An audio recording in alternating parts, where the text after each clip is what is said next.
Welcome, Lipstick and Logic. I'm Logic, and Sabrina's Lipstick. According to who? Me. I'm actually very logical. Right. Logical that sometimes the things I say are taken in offense because I'm like, I was just stating an obvious fact, but I'm not emotional enough to like perhaps code it or, you know. Yes, dear. Can we talk about can we do our lipstick check, please? Yes.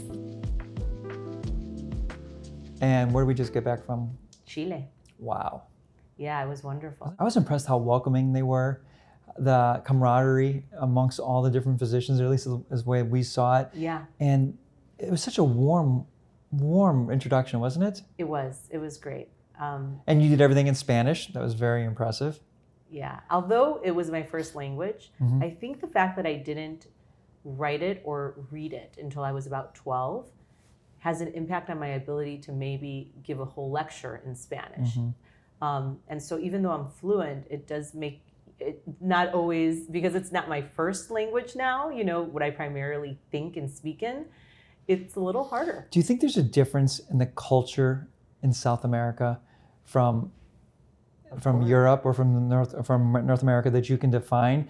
And do you think you resonate with that differently? Well, I'm Latin. Of course. I identify as Latin. I feel Latin. I think I interact with the world with my culture very much imprinted into me, which, you know, some would probably say is a little louder, a little bit more loving, and a little bit more affectionate. So along those what lines, I want to add something that I noticed, I think we talked about this a little bit, was that when we were in Chile, people touched. A lot. You know, and they put their hand on you. And it was gentle, it was warm, it was affectionate. Yes. And it was okay. Because culturally there, it's okay to be affectionate, correct? In the US, we can't do that anymore, or Western Europe, right? Because it's considered to be offensive. Or demeaning. Or correct. demeaning, or taking advantage of. But there it wasn't like that. Both the men and women, I noticed, touched each other. Well, we express affection this way, where in other countries, perhaps it's expressed verbally. And so it's different.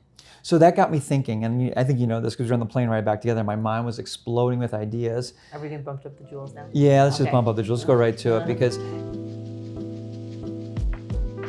it was because I got inspired by when we were in Chile about the way people greeted each other and touched each other, and like I felt that warmth. I'm like, what is that warmth? Right. How am I feeling such incredible warmth from these people?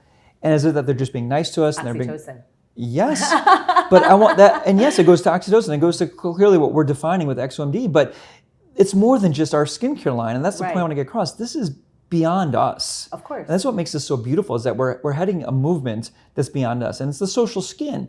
But what is it about touch? So as you know, I was doing research on the plane ride home, and we have different fibers, C-tactile fibers, slow fibers, sensory organs, or receptors in our skin that pick up touch that's gentle. Yes. Now this is different than an aggressive hold. Right. And it's processed in a different part of your brain, in the insula, in the part of your brain that that you feel rewards. You get a dopamine hit, which is different than where your body may process pain or aggression, and it's different than the somatosensory cortex part of your brain, which then tries to interpret what that touch is. But those fibers in particular are directed and just for determining affection in a touch. Isn't that amazing that your skin can feel affectionate? When you feel that affectionate touch that's gentle, it upregulates your oxytocin.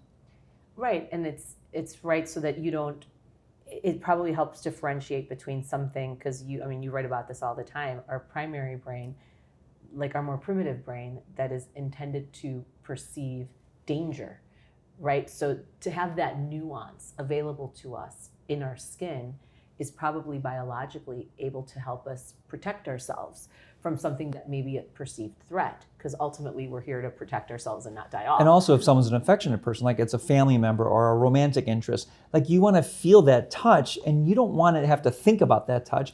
You want it just to influence your reward centers, make you feel good, raise your oxytocin levels, and decrease your cortisol levels. Yeah. So like the fact that you have a dedicated place in your brain to process that nuance is pretty remarkable. It's pretty remarkable, right? And it just shows the ability of our skin to detect such minor little influences in our surrounding environment. So then, of course, I took it from there and I'm like, okay, well, what else do we have? Because then this goes back to our paper we wrote that blind can detect beauty. And everyone always asks us, you published that paper in 2019 that blind people can detect beauty. How is that possible? And our theory at the time was that beauty, as interpreted, is a sign of health and vitality, and that we pick up on that on each other because we want to be associated with people that are healthy and that are going to help us to survive. Okay. So that's what beauty is from a biological, from an academic perspective, right? Yeah. So that's, I think, was our theory. But we didn't really know for sure how those blind people were detecting the people in front of them that were beautiful, although they can also detect fear. So I went back and I started looking at, okay, well, touch. Well, we didn't have them touching each other in our study. But there's 4 other ways in which we communicate with people when we're in their proximity and we don't even realize we're communicating with them. Okay. And this is what fascinates me so much because we're social beings, and we know during COVID, we all were isolated, and depression and loneliness went through the roof, and social anxiety went through the roof, and alcohol and drug abuse went up 25%. So we need to be in each other's presence. So what do we get from someone else when we're in their presence? Well, we feel their energy. Well, what's energy? I hate when people just say energy, but there's actually a science to this, and it's not voodoo. It's not and it's mystical. more than like an aura reading. Yeah. We want to say that, but here, let me give you some examples of things that I found. Okay. So heat. If I'm within your distance, within conversational distance, I feel your heat. You feel my heat. We are intended. We even have thermal cameras that pick up heat in the dark, right? Right. So this is nothing new. Okay. It's not that outstanding to think that, outlandish to think that we pick up heat. So if you're running a fever, I can feel it. If your cortisol levels are high, if you're flushing, I can feel it if I'm within conversational distance with you. My thermal receptors pick up on it and tell me your heat is up. So more than a camera, but you as a human being can also, you have a thermal monitor essentially. We have a thermal monitor to surround to assess and survey our environment. Now, do you think that more people are sensitive to this thermal monitor that they carry on themselves than others? So I think that some of us are, and so of the senses that we have that pick up our surrounding environment, that survey environment, all within our skin, by the way. It's our skin, right? Your skin is a sensory signaling organ. It's not a canvas. You're finally catching up to the party, right? I mean, I am a dermatologist. It's because I naturally love but the dermatology skin. is part of the problem. Sorry, dermatologists, because they look at skin as like it's just a surface. It's so much more than the surface. I would disagree with you. We recognize that it can be a signal for what's going on systemically. Yes. So that, I mean, it's the largest organ, and as a result, it can reflect things. So no, I would okay, disagree again, the health of the body, but it's not looking at the way the skin is used to communicate with others. Okay. No one's done that. We evolve, Steve. Right. Okay. All right, so let's go. So that's heat. Number 2 is photoemissions. We all release photoemissions. And now it's very, very light. It's 1/1000th of what your human eye can pick up on. So I can't pick up on the emissions from your face. You can't see my photons. No, I can't see your photons. Okay, but we know that they're obviously happening. Okay. Well, if they're not obvious, because it's very hard to see, and it's based on free radicals in your skin. Right. The more free radicals you have, the more emissions you have. And let's just be clear. So for those that are listening, free radicals is something that are created when basically your body comes, unless you're in a dark room, not consuming anything but filtered water, you're emitting free radicals. This is the point of these antioxidants. It's to scavenge the damage that these free radicals can create. Right. The reason you might eat leafy vegetables and raspberries and strawberries, it's to basically give you the antioxidants that you start to lose, Oxytocin being one of them, as a function of age. So there are cameras now that can pick up on the emissions. Okay, and so you create more emission, the more free radicals that are available that can destroy your collagen, elastin, etc. So this is different than radiant or glowy skin. This is a subconscious release of photoemissions that may influence the way you perceive someone else. Now, no one's done that study. I'm inferencing that maybe I'm picking up on emissions from you or someone else when you're in close proximity to someone. But it's another way in which we communicate with each other subconsciously without touching each other. Our photon release. Yeah, a sense that we don't. Okay. Third is chemistry. Okay, so we all release volatile organic compounds. Okay, so when people say we had chemistry, this is the science behind Yes. it? Okay. So volatile organic compounds. Now, what's the most famous one? Pheromones are volatile organic compounds that are released when women ovulate. Now, women are much more sensitive to picking up on these than males. Okay. Okay. So we are the supreme species. Got it. And some people, there's epigenetics components to this and also trained components. So you can become even better at it, but women are really good at it. And there's this one study I found fascinating I was reviewing where they took sweat from men who watched videos, and they watched videos that made them disgusted, and they watched videos that made them fearful. Then women smelled the sweat from these men that were captured on pads, and then they started mimicking the expressions of fear or disgust based on the smell. That's crazy. It's crazy. Where do you get your studies? I love it. I know. What's your source? These are all well-designed sources. Someone's obviously doing these studies, guys.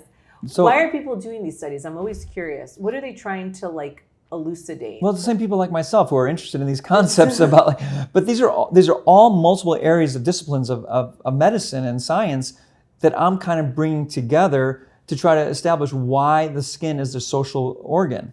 Yeah. Okay, and the last one. Why it does more than just express disease or beauty and vitality, basically. And the last mechanism that I found is electrical. So your heart gives off an electrical beat. We know that. Okay. Right? We pick up on an EKG. We put leads on your skin to pick up, and you can leads anywhere on your skin. You get Apple Watches today to pick up on your electrical energy. But that electrical energy emits from you up to 3 feet. Up to 3 feet. And here's the crazy thing. They were able to prove, this one study was reviewing, that someone else's EEG, their brain waves, can go in sync with your heart. So if your heart is beating super fast, the EEG and the brain waves start to sync with your heart.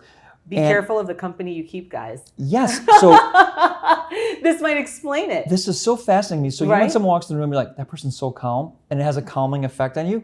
It really happens. Right. That person walks in, their calming effect then causes your heart rate to drop. You go in sync with someone, and it happens subconsciously. Okay? Right. You don't know why you like someone, but you like their vibe. This explains the vibe. Yes. Okay. So those are the 5 mechanisms, 4 of which are without touch, that I was able to elucidate, that now I'm working on a new paper, The Social Skin.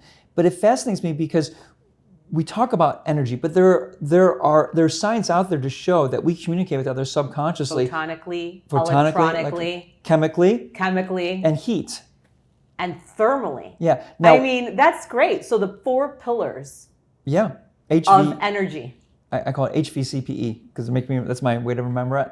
But what people don't realize is, what no one's put together is that does beauty get communicated in those 4 different forms of subconscious communication that's extrasensorial, that we're not touching. Beyond beauty, I mean, those extrasensorial 4 pillars of how you energetically express yourself. Right. They're a form of expression, more than just beauty. Does it influence the way others treat you? Yes. Does it influence the way that you're perceived in the world? Right. And then the way that you end up perceiving yourself because others are a mirror, right? When people say others are a mirror of us, they are. Or is that basically what it is? It's an energetic mirror of what you're putting out. Right. It's just more evidence to show that we are social beings, that we thrive off each other, that we need each other, and that there's certain people we sync with, and it's not just, I like them. It's chemical, it's heat, it's thermal. It's thermal. Well, it's chemical, it's thermal, it's electrical. Yeah. It's also sensorial from your, you smell them, but subconsciously. So you don't realize all the ways we communicate with each other. And I think that XOMD is leading this message as we keep thinking about this, and that beauty is just a component of this. So your skin is no longer a canvas. Your skin is a sensory signaling organ that picks up on the surrounding environments, picks up on the people next to you. I pick up on your heat. I pick up on your chemistry. I pick up on your electricity, all with being within a conversational distance of you. And so then I'll take it a step further. If we're doing an aesthetic procedure on someone, do we somehow change? Because we know that procedures can increase confidence. Topicals can increase confidence. Yeah. Does this potentially have an impact on what we're thermally, electrically, chemically putting out into the universe? Absolutely. And this, so we can modify this. As a provider, when you walk into that room and you treat a patient, you are thermally, electrically, and chemically influencing that person and you don't even realize it. Mm. So the we all reason do why it. some doctors are more popular than others. Or people. Beyond their diploma on the wall. Yeah.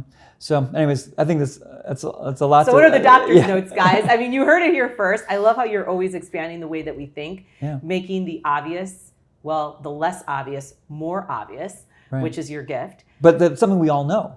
We inherently know it exists, but how and why? So it's beyond the aura, like, I don't know if you've ever done these like aura photos, so that purple that you've got surrounding you is probably a little bit more than just the purple. Yeah. Okay. So what do we take away from this? What are our doctor's notes? So I think if I'm putting doctor's notes is that you influence people around you much more than you know, and they influence you much more than you know. And it happens at a subconscious level. So be cognizant of it, be self-aware, and also train yourself. So also when we talk about, you are a function of the 5 closest people in your inner circle, it might be more than just the way they think. It's the way that what they chemically emit, what they thermally emit, and what they electrically emit that might be syncing with you and having an impact, because this is one of the pillars of longevity, right? That you ultimately biologically start to sync with the 5 closest people in your circle. Yeah. And so that matters. Yes. And beauty is a component of this, because beauty is emitting your healthiness, to the vitality, to the person around you. And that's what we pick up on each other. When we think someone's beautiful, we find them healthy. And so this is why people, even babies, maybe favor someone that's pretty, is what you're saying. It's one of the reasons, probably. Right. But before they're even consciously aware. Yeah, I mean, there's studies that within hours of birth, first we thought it was in 6 months, and then it went down to 2 months. And now so they're picking up on something, I mean, we learn about when their retina is developed, when they start to sense light. But other senses are perhaps developed that are not as obvious, and that we are, it's like I've always said this, just because you can't measure it doesn't mean that it exists, right? Doesn't mean it doesn't exist. Or doesn't mean that it doesn't exist. And so whether it's a validated scale to pick up on a nasolabial fold change, well, here, just because we don't have some validated scale to pick up on the photonic release from your face, doesn't mean that it's not happening. And it doesn't mean that it's not influencing your behavior towards others and towards yourself. So we have to remain open to the possibility that we haven't been able to discover. Things are constantly being discovered. Yeah. You will discover this perhaps and enlighten us one day. It'll be beyond a Visia camera that can pick up on brown colors and red colors, but maybe photonic emissions or thermal emissions or, chemical emissions. And those are the things that perhaps impact something that you do so much of, which is patient-reported outcomes and now observer-reported outcomes. And we know the verbal things we can ask, but we don't know the other measures that are impacting why people. And with AI, this is coming faster, because soon a robot's going to be sitting next to you. How are you going to know that person's real? My pet? I hope not. But we may all have a pet robot. Okay. But I think the difference is that our skin is our secret weapon. Our skin is what is our ability to discern what's real and what's not. So what I'm hearing you say is that you secretly want to be a dermatologist. What I'm hearing you say is that you have a love and affinity for the skin, perhaps secretly more than you thought. It's teaching you something every day. Well, let's say you influence me in many different ways. There you go, because you are a function of the 5 closest people in your surroundings. There you go. I have influenced you with my bias. Yes. Success. Okay, very good. So we're off now to another meeting where I'm giving a keynote speech, so we gotta get going. All right. Bye, guys. Thank you. Talk soon.